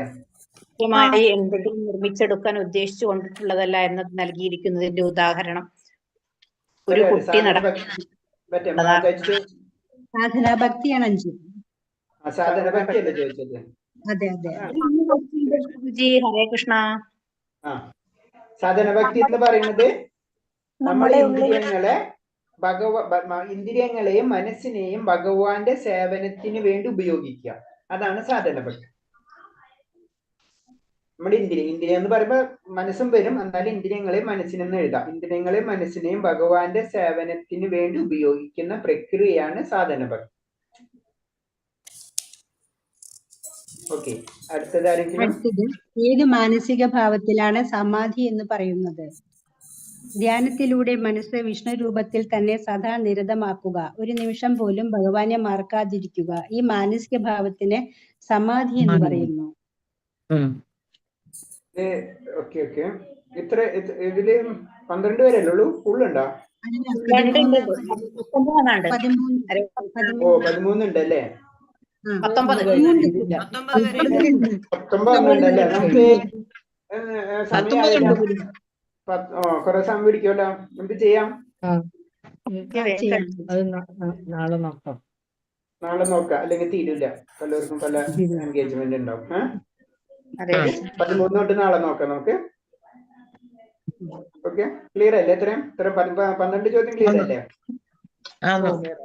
ഓക്കെ, നമുക്ക് 13 തൊട്ട് നാളെ നോക്കാം. 13ഉം പിന്നത്തെ മൂന്നാമത്തെ ചാപ്റ്റർ ഉണ്ട്, നാളെ നോക്കണം. അപ്പൊ തീരും. ശരി, അപ്പൊ ഹരേ കൃഷ്ണ.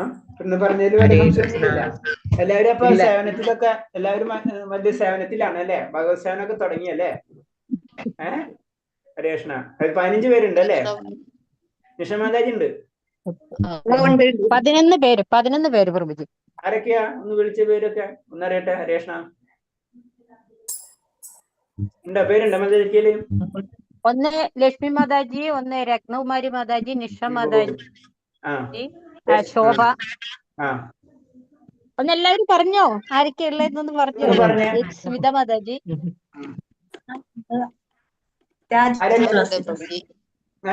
രാജി തുളസിദാസ്, രാജി തുളസി മാതാജി, ഷിബി PS,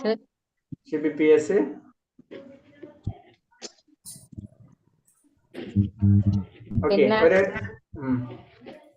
അങ്ങനെ 11 പേരുണ്ട്.